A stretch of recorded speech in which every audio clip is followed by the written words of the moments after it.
निश्चित रूप से आप लोग अपनी ध्यान साधना के माध्यम से उस परम ऊर्जा का आशीर्वाद जरूर प्राप्त करेंगे। बाबा माँ के प्यारे दुलारे और ज़्यादा बनेंगे। जितना ज़्यादा ध्यान साधना आपकी अच्छी होगी, उतनी आपकी समझदारी विकसित होगी, और वो जो समझदारी है वो आप में और आपके परिवार में दिखाई दे तो समझना कि हमारी समझदारी का विकास हुआ है।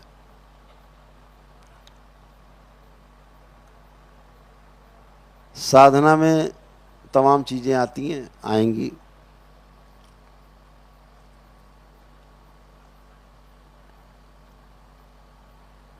ध्यान पूर्वक आपकी साधना जब करेंगे, ध्यान करेंगे, तो आप भूतकाल और भविष्यकाल में आपकी एंट्री नहीं होगी। वर्तमान में ही रह करके आपकी ध्यान साधना होगी। वर्तमान में रह करके आप अपनी ध्यान साधना के माध्यम से धीरे धीरे शक्तियां, आप जो आपके अंदर स्वयं की शक्तियां हैं वो खुलती जाएंगी। स्वयं की शक्तियां हैं क्या?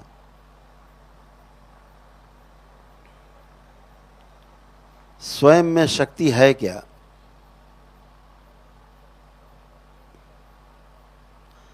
शक्ति हमें चाहिए क्यों?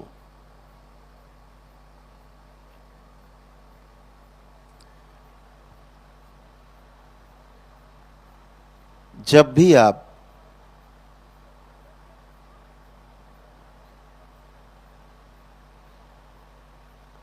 अपने प्रति सकारात्मक होते हैं,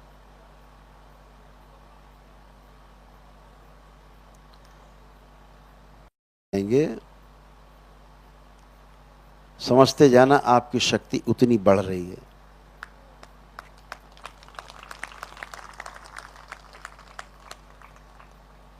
और यह शक्ति आपकी समझदारी की शक्ति होगी। स्वयं के ऊपर विश्वास आपका बढ़ता जाएगा।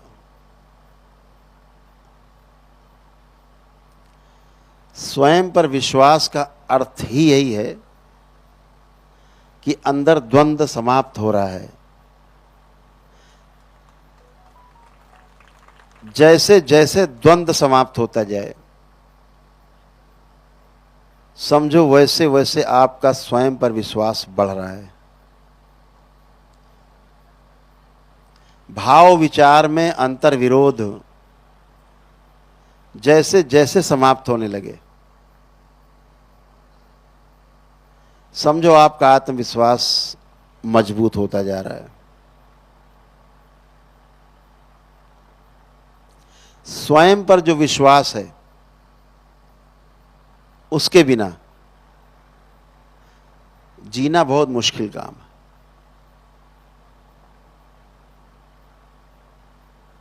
स्वयं पर विश्वास के लिए कुछ बाहर जाके कोई सड़क अड़क नहीं खोदनी।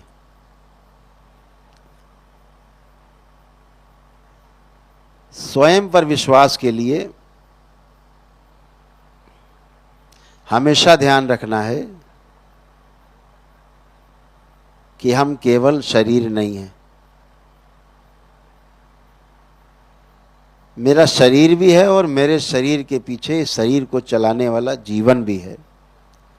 ये बात जितनी आपको ज़्यादा ध्यान रहेगी, आपकी समझदारी का विकास उतना तेजी से होगा।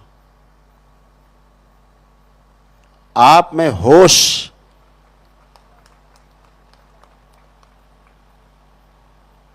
यह क्रिया आपको आपके अंदर होश बढ़ाएगी, बेहोशी तोड़ेगी।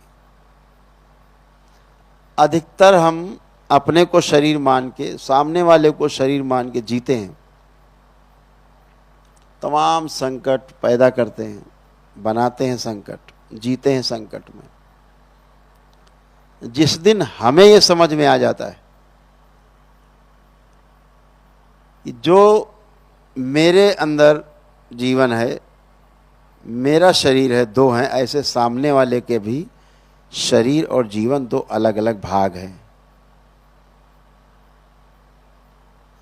शरीर से जब आप उसकी तुलना करोगे, सगे भाई की करो, पिता की करो, पुत्र की करो, माता पिता की करो, बच्चों की करो, शरीर से शरीर की तुलना करेंगे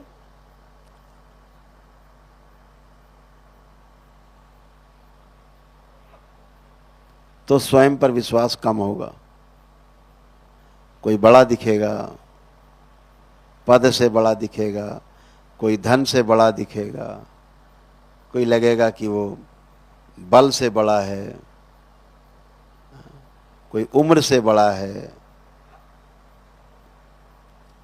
कोई शिक्षा में, जो आधुनिक शिक्षा है इसमें बड़ा है, बड़ा छोटा दिखाई देगा। बड़ा छोटा दिखना ही भ्रम है, और भ्रम से ही भय उत्पन्न होता है। फिर भय से ही नकारात्मकता पैदा होती है, और नकारात्मकता ही रोग है। इस रोग से बचना है तो सामने वाले का शरीर नहीं, सामने वाले के जीवन को देखने की और उसका आकलन करने की कोशिश करना। जैसे ही उसके जीवन का आकलन करेंगे, जो उसके शरीर को चला रहा है, जो आपका शरीर चला रहा है, आपका जीवन, आपको दिखाई देगा दोनों एक जैसे हैं।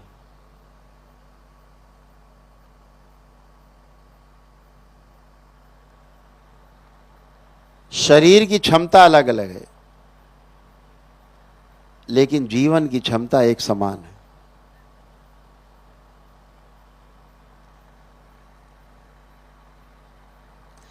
जब आप जीने जाते हैं किसी भी व्यक्ति के साथ, एक या अधिक व्यक्तियों के साथ, समाज के साथ,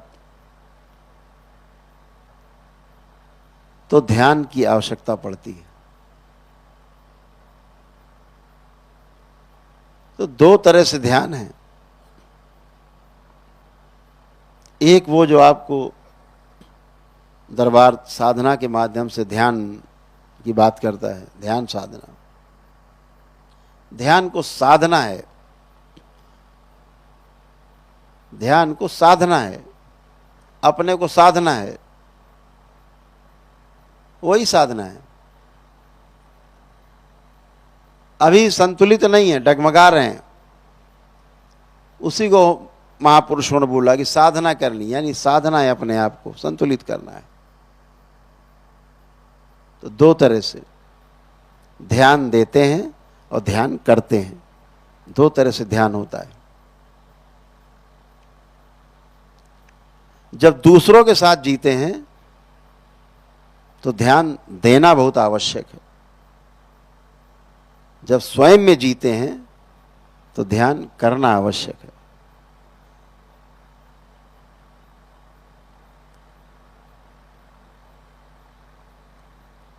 एक भौतिकता को साधने के लिए ध्यान देना है,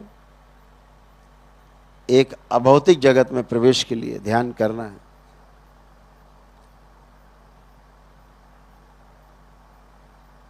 दोनों ही आवश्यक हैं, क्योंकि दरबार परिवार परंपरा को श्रेष्ठता प्रदान करता है।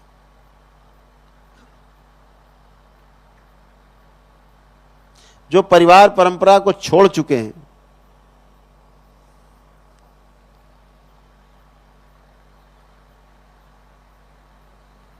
वो भी परिवार में ही रहते हैं।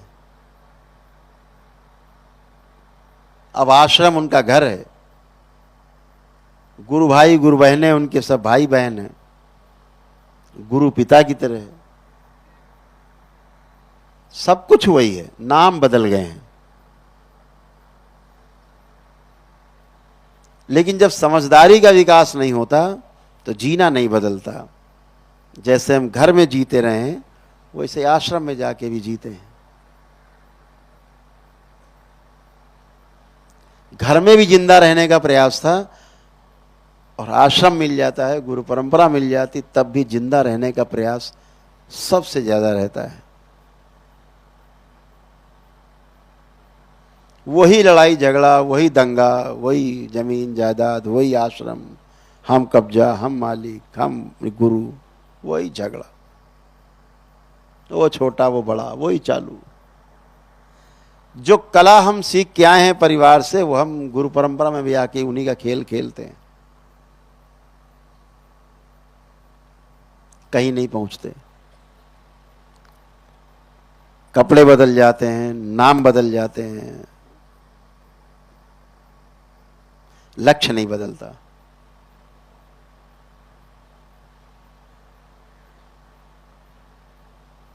लक्ष्य का पता ही नहीं है।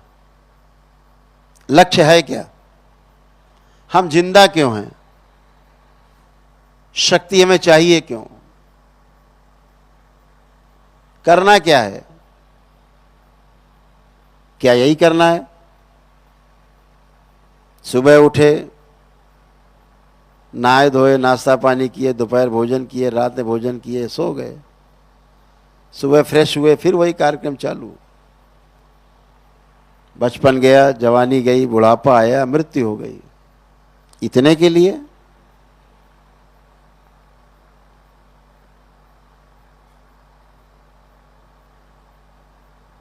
अगर इतने के लिए है तो फिर आप सब यहां नहीं बैठे होते।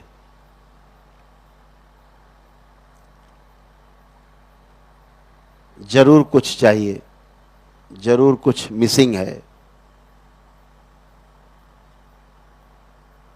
कुछ ना कुछ गड़बड़ है जरूर।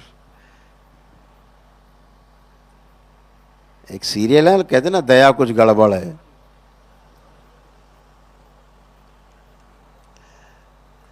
तो कुछ तो गड़बड़ है। तो गड़बड़ जांचें कैसे कि गड़बड़ है? अब आपके पास जांचने की मशीन बहुत तेज हो गई है। अब आप क्षण में जांच लेते हो क्या गड़बड़ है। जब तक दरबार नहीं मिला था तब तक नहीं जांच पाते थे। अब तो दूसरों को भी जांच लेते हैं। अपनी कॉपी के साथ साथ सामने वाली कॉपी की तरह लाओ, तुम्हारी भी जांच दें। ऐसा हो गए। मानव लक्ष्य है, मानव का लक्ष्य सुखी रहना है। एक ही धर्म है, मनुष्य का नहीं, पूरे सभी का, जितने जीवन है सबका लक्ष्य है सुखी रहना। हर व्यक्ति सुखी रहना चाहता है, अल्टीमेट है, इसका कोई विकल्प नहीं। किसी से पूछो सुखी रहना छोड़ दो, एक बात छोड़ दो, ये हट छोड़ दो, इसके अलावा कुछ बताओ, कहेगा नहीं हमें तो बस सुखी रहना, यही चाहिए। ये मानव धर्म है, मानव सुख धर्मी है। धर्म का पता नहीं है, धर्म है क्या?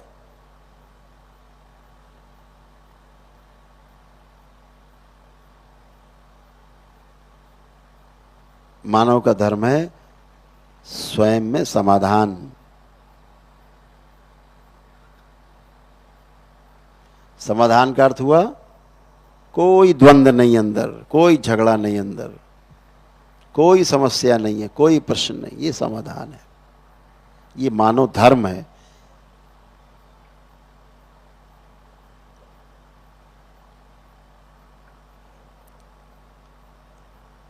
मानव का धर्म है कि उसका परिवार समृद्ध रहे, परिवार में समृद्धि रहे, किसी चीज का अभाव ना हो। अभाव का मतलब ये नहीं कि इतनी संपत्ति हो जाए कि 7 पुश्तों में खत्म हो।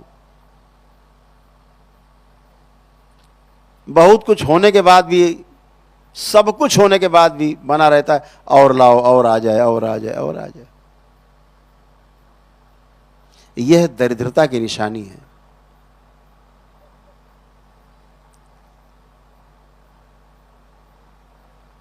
दो तरह के दरिद्र हैं इस धरती पर, दो प्रकार के दरिद्र हैं।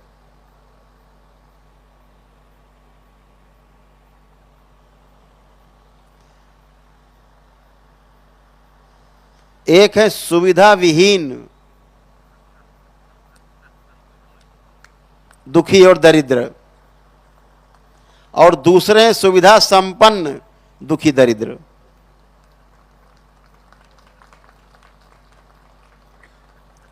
ये सुविधा संपन्न दुखी दरिद्र अब ज्यादा हो गए हैं।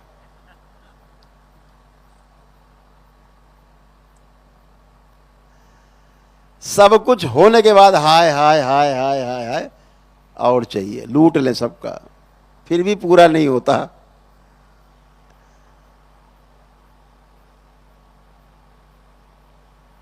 उनको अभाव बना ही रहता है।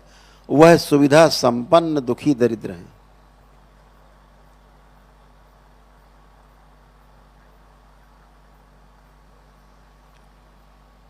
स्वयं पर विश्वास की कमी, इसीलिए सुविधा संपन्न दुखी दरिद्र बने हुए हैं।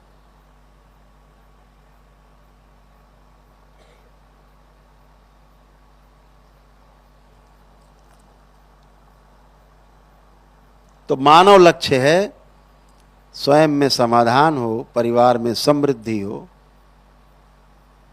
समाज में अभय का वातावरण हो,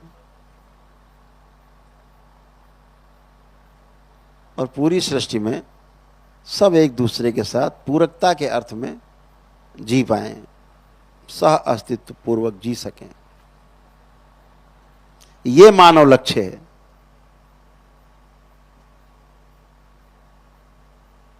मंदिर बना लेना, जप तप अनुष्ठान करना,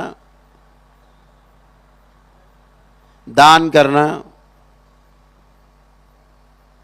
प्रवचन करना, प्रवचन सुनना, लोगों की मदद करना, ये धर्म नहीं है।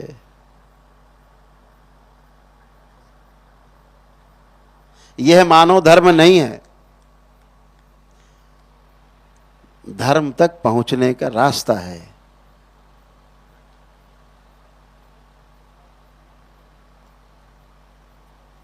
मानव जो धर्म है वो हमने भी आपसे चर्चा की।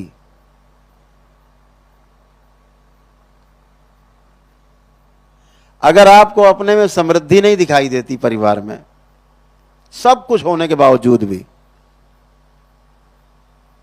तो अभी आप धर्म के रास्ते पे नहीं हैं। स्वयं में समाधान नहीं है तो आप अभी धर्म को छू नहीं पाए हैं।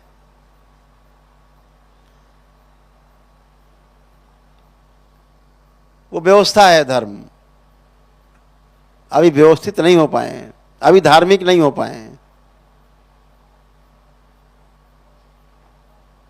ये लक्ष्य तक पहुंचने के सारे रास्ते हैं, दान पुण्य पूजा पाठ धर्म कर्म, ये सब समाधान तक पहुंचने के रास्ते।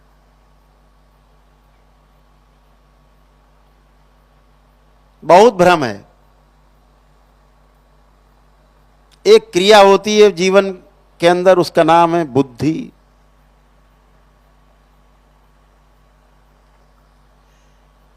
बुद्धि कहते ना, बहुत बुद्धिमान है ये व्यक्ति। झूठ। बहुत रटा हुआ है, सब पढ़ा हुआ है, लिखा हुआ है, बहुत बुद्धिमान है, फटाफट ये काम करके वो काम करके देता, बहुत बुद्धिमान है, फटाफट सवाल हल कर देता है, बहुत बुद्धिमान है। यहां बुद्धि का कोई काम नहीं है। बुद्धि का काम सिर्फ धर्म के लिए है। बुद्धि का काम केवल अपनी समझदारी को विकास करने के लिए, विकसित करने के लिए। गणित लगा के फटाफट बता देना, 1408 गुणे 1509 बराबर इतना, फटाफट बता दिया बच्चे ने। ये बुद्धि नहीं है, ये स्मरण शक्ति है, ये चित्त का काम है, बुद्धि का नहीं है। चित्त में आपकी स्मृतियां हैं, स्टोर हैं, आपको याद है, ये बुद्धि का काम नहीं है, ये चित्त का काम है, आपकी स्मृतियां हैं उसमें। बुद्धि सिर्फ एक ही जगह काम करती है, सही का बोध कराती है बुद्धि। बुद्धि का काम सिर्फ बोध कराना है, सत्य का बोध हो जाए।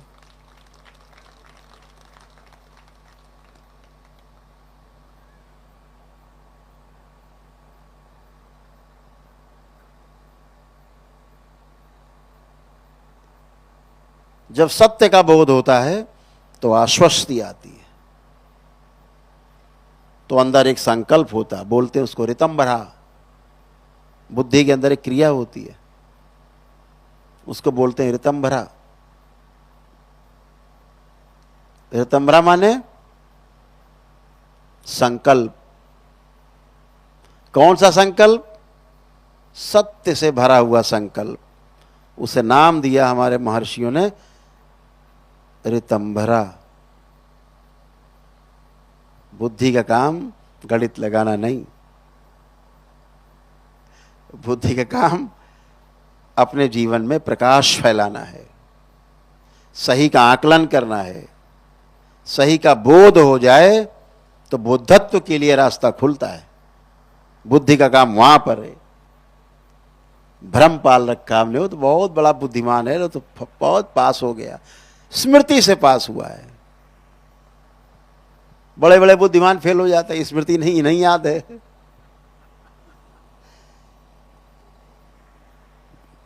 क्रियाएं हैं जीवन में, आत्मा, बुद्धि, चित्त, वृत्ति, मन, इन सबका पोस्टमार्टम करो।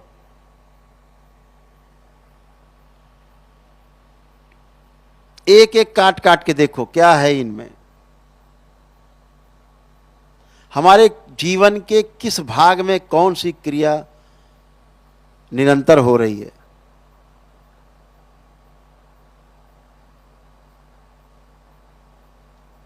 कौन सी रुक रुक के हो रही है।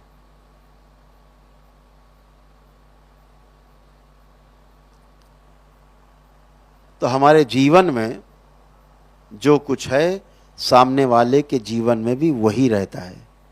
जिस दिन ये बात समझ में आ जाएगी कि मैं भी सुख चाहता हूं, सामने वाला भी सुख चाहता है, और अगर दोनों मिलकर के एक दूसरे को सुख पहुंचा लें बगैर दुखी हुए, ये नहीं कि हम दुखी होकर के सामने वाले को सुख पहुंचाएं, ये कोई सुख नहीं हुआ।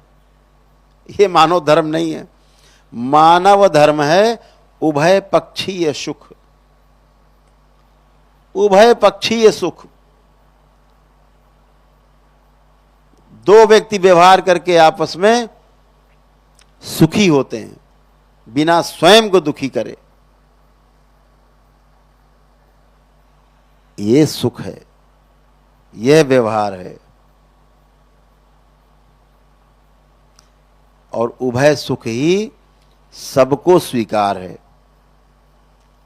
अपने घर में ही आप तमाम अपने को कष्ट में रख करके, कभी आप पत्नी को खुश करने की कोशिश करते हो, पत्नी कभी कष्ट में रह करके आपको खुश करने की कोशिश करती है। बच्चे कभी अपने को कष्ट में रख के आपको खुश करते हैं, कभी आप अपने को कष्ट में रख के बच्चों को खुश करते हो। कहीं नहीं पहुंचते। वो गड़बड़ जाला हमेशा बना रहता है। इसे दुख में जीना बोलते हैं।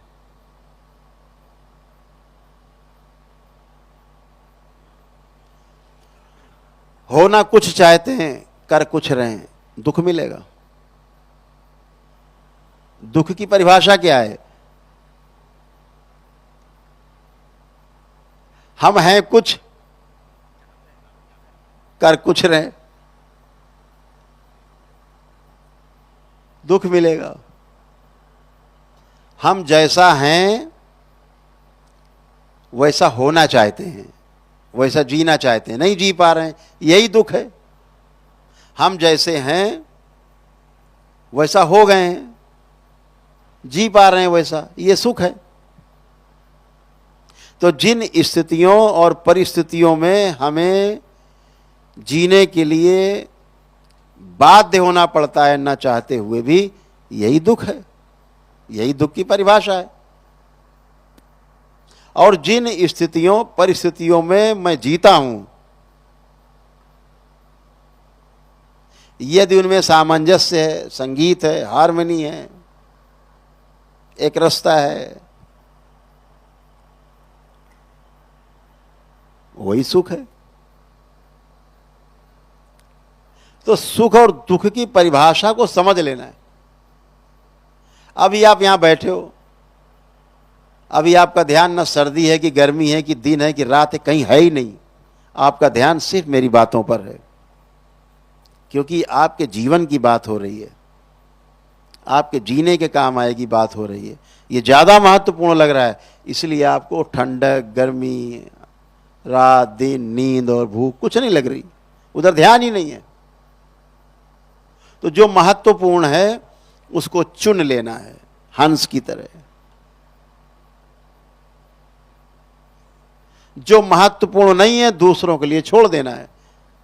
हो सकता है दूसरे के लिए वो महत्वपूर्ण हो, आपके लिए जो महत्व की चीज हो उसे चुनना है, माला बनानी, पिरोना है। और ऐसे करके धीरे धीरे धीरे धीरे धीरे धीरे जब आप एक एक कदम जीना सीखते हो, जीना शुरू करते हो, तो एक किताब लिख जाती है पूरी। आप स्वयं के अंदर, आपके अंदर स्वीकार्यता आती है कि मैं सही रास्ते पर हूं। आपके परिवार में आपके प्रति स्वीकार्यता आती है, समाज में आपके परिवार और आपके प्रति स्वीकार्यता आती है, पूरी सृष्टि आपको स्वीकार लेती है। और इस सृष्टि में स्वीकार्यता के लिए आपको लोग कुछ करना नहीं है, अपने भाव और विचार पे ध्यान देना है। हम सोचते क्या हैं, विचार क्या करते हैं, इस पे ध्यान देना है। क्या हम आशाएं करते हैं, हम सही की आशा करते हैं कि गलत की आशा करते हैं, देख लिया जाए। जो सही है उसकी आशा करें, उसके लिए प्रयास करें, सुखी सुख है। जो सही नहीं है उसका हम चित्रण करते हैं अपने अंदर, उसकी चिंता करते हैं, उसके लिए प्रयास करते हैं। कभी सफल होंगे नहीं, दुख मिलने वाला है, तय है।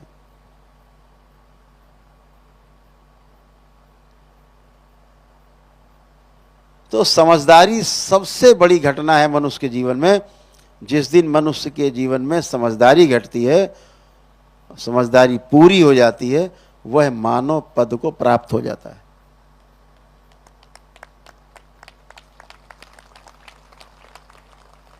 पशुता और राक्षसी प्रवृत्ति से बाहर हो जाता है,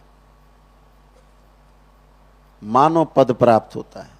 और जिसको मानव पद प्राप्त हो जाता है अपनी समझदारी से, वो होश में रहता है पूरा। जिंदा में भी होश में रहता है, वो शरीर छूटता है तो भी होश में रहता है। शरीर छूट जाए तब भी हमेशा होश में बना रहता है। देवताओं में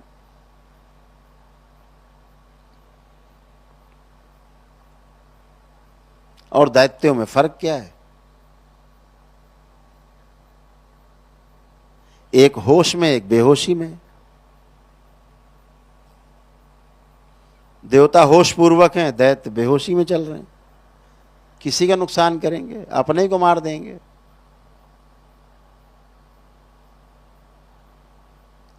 एक आदमी कोमा में, बेहोशी में, अज्ञानता में, जाना ही नहीं सत्य होता क्या है, न्याय है क्या, धर्म है क्या। वो व्यक्ति शरीर छूटता है, कोमा में रहता है। वो पित्र है, ऐसा पित्र मर गया है, कोमा में, आप में स्मृतियां उसकी हैं, वो है, आपको कष्ट ही रहेगा उससे। उसको यही नहीं पता अपने वंशजों को कष्ट पहुंचा रहा है। वो बेहोशी में तलवार चला रहा है आंख बंद करके कमरे में। एक होश में, बाबा माँ की कृपा उसके ऊपर है, दरबार की कृपा उसके ऊपर है, आपके प्रार्थना संकल्प मजबूत हैं, आपकी आस्था, आपकी विश्वास, आपकी श्रद्धा मजबूत है। निश्चित है कि आप होश की यात्रा करेंगे, होश में रहेंगे, होश पूर्वक जीवन में रहेंगे। इस जीवन यात्रा में रहेंगे तो सुख ही सुख है, क्योंकि सारे दुख की जड़ बेहोशी है और सारे सुख की जड़ होश है। तो होश में रहते हैं तो सुख ही सुख है।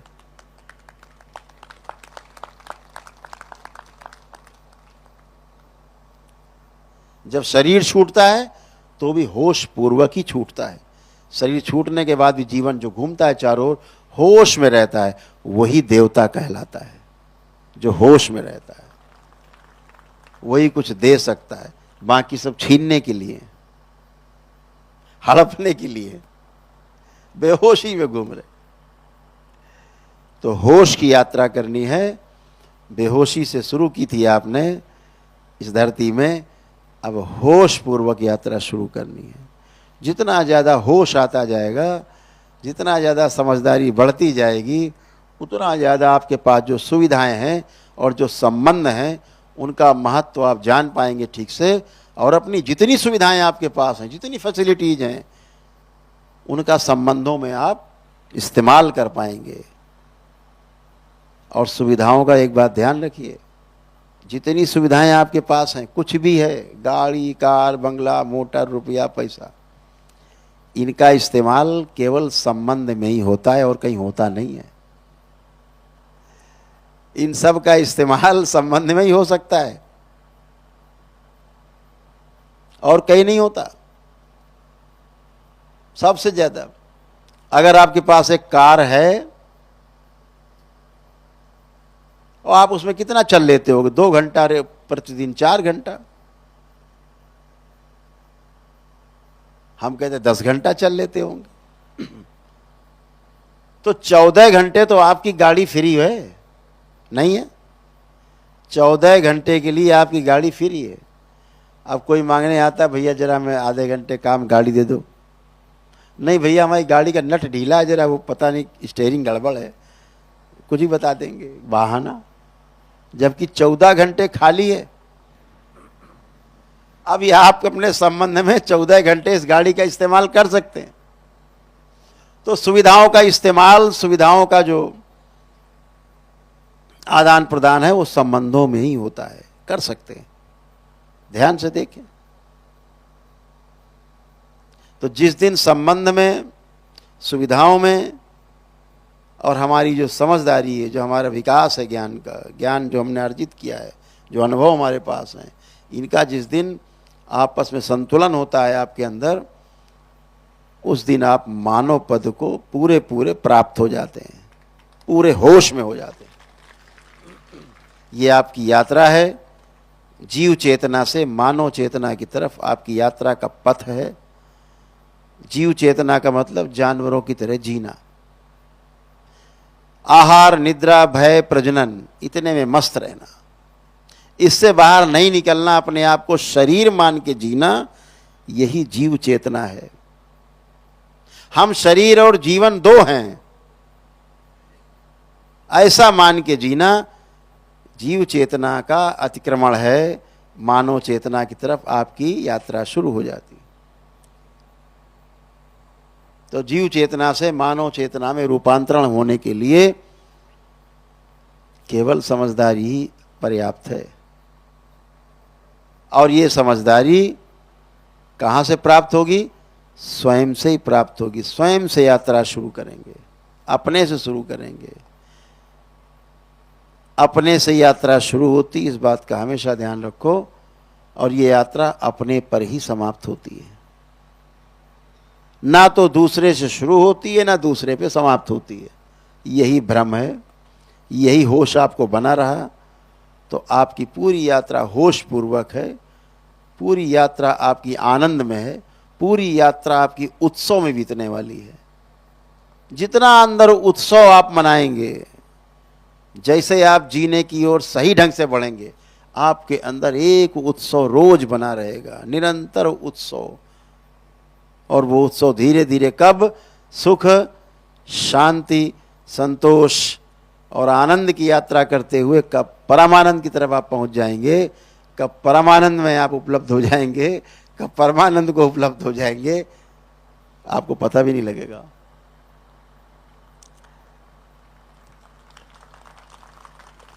तो बातें तो बहुत करना चाहते हैं आपसे। अब आज आपका मेरे ख्याल से सवेरा हो रहा है, ब्रह्म मुहूर्त हो चुका, 4:30 बता रहे हैं, हो गया पंडित जी? हाँ? तो कोई बात नहीं, आज इतना ही सही, इतने से काम चलाया जाएगा, आगे देखा जाएगा फिर, है ना। तो बहुत सुंदर है आप सब दरबार में। महाराष्ट्र कितना सुंदर है महाराष्ट्र। राष्ट्र के अंदर है महाराष्ट्र, नहीं तो महाराष्ट्र के अंदर राष्ट्र होता कि नहीं?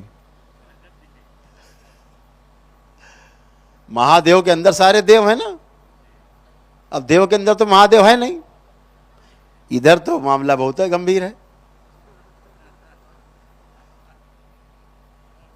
सीना तान के खड़ा है महाराष्ट्र। राष्ट्र के अंदर ये महाराष्ट्र है। भारत के प्राण बसते हैं इस महाराष्ट्र में। गौरव है हमारे देश का महाराष्ट्र। इसके प्रति पूरे मानव, जो मनुष्यता जिनमें रही है, जो मानव पद के लिए प्रयास करते रहे, इस महाराष्ट्र ने उन तमाम चीज़ों से आपको भूतकाल में बचा के रखा।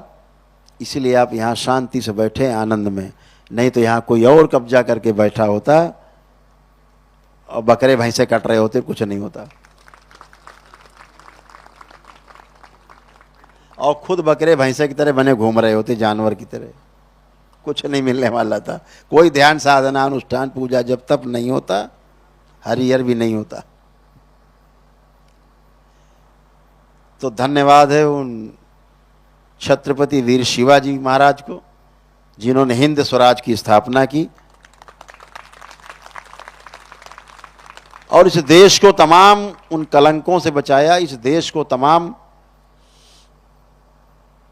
संकटों से बचाया, जिसके कारण उन्हें अपने परिवार की भी, अपनी भी प्राणों की आहुति देनी पड़ी। उनके साथ लाखों लोगों ने अपनी आहुति दी, वीर गति को प्राप्त हुए हिंद स्वराज की स्थापना में, हिंद स्वराज की सुरक्षा में। तो हम सभी उनको हृदय से नमन करते हैं। इस महाराष्ट्र की धरती पर भी, देश में भी हर जगह नमन करते हैं उनको। चाहते हैं बच्चा बच्चा उनको नमन करे, अपने जीवन में ढाले कि हमें एक सच्चे गुरु के सानिध्य में रहकर और श्रेष्ठता के लिए काम करना है। वीर शिवाजी, छत्रपति शिवाजी इसलिए छत्रपति बन पाए, इसलिए वीर शिवाजी कहलाए, इसलिए जो हिंद स्वराज्य का सपना देख पाए, क्योंकि उनके पास एक पूर्ण गुरु था, समर्थ रामदास।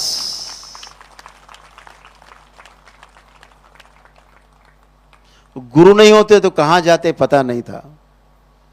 आज जो भी आप तमाम कहानियां सुनते हो छत्रपति शिवाजी महाराज की, वीरता की कहानियां सुनते हो, उसके पीछे समर्थ गुरु रामदास जी का ही प्रकाश था। उन्हीं की आभा थी, उन्हीं की समझदारी थी, उनके पद चिन्हों पर, उनके मार्गदर्शन में चल करके वो आगे बढ़े और देश को बचा पाए, दिशा दे पाए। जिसके पास गुरु होता है, जिसके पास पूर्ण गुरु होता है, वो कभी भटकता नहीं है। इसलिए वीर शिवाजी कभी भटके नहीं। और आज भी हम लोग उनको इसीलिए याद करते हैं, इसी तरह उनको हमेशा याद रखेंगे, हृदय में संजो के रखेंगे। बहुत बहुत आप सभी का आभार, महाराष्ट्र वासियों को भी आभार, जो देश के विभिन्न भूभागों से आकर के इस सम्मेलन में और पूर्णिमा के अवसर पर सबने भाग लिया। आप सबने, आप सबको बहुत आभार। विदेशों से आकर के भी जो भारतवंशी हैं, जिन्होंने यहाँ आकर के दीक्षा ली, उन सबको भी बहुत आभार। इस बात का आभार कि आपने दरबार पे विश्वास जताया है, और निश्चित रूप से दरबार पे विश्वास नहीं है, आपने स्वयं अपने ऊपर विश्वास जताया है। ये यात्रा आपकी स्वयं के विश्वास से लेके और प्रेम तक जारी रहे, यही शुभकामनाएं आप सबको। बहुत बहुत शुभकामनाएं। बाबा माँ की ओर से बहुत प्रेम, बहुत आशीर्वाद आप सभी स्वस्थ रहें, आप सभी सुखी हों, आपका परिवार सुखी हो, स्वस्थ हो, समृद्ध हो, आप समाधान को प्राप्त हों, आपको लक्ष्य आपका प्राप्त हो। इन्हीं शब्दों के साथ अपनी बात को विराम देते हैं। बहुत बहुत धन्यवाद, बहुत धन्यवाद, बहुत धन्यवाद।